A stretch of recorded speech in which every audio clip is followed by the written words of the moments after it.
kwa ujenzi wa taifa, kwani ndicho kiini hasa kisababisha chonja.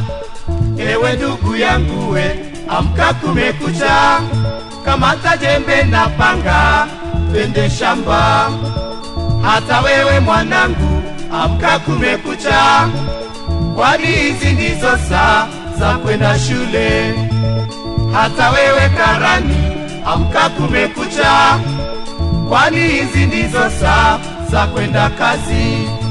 Vivu ni adui mkubwa kwa ujenzi wa taifa, kwani ndicho kiini hasa kisababisha chonja.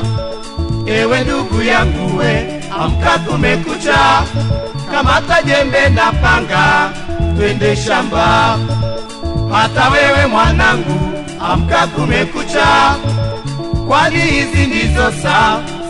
Hata wewe karani, amka kumekucha, kwani hizi ndizo saa za kwenda kazi.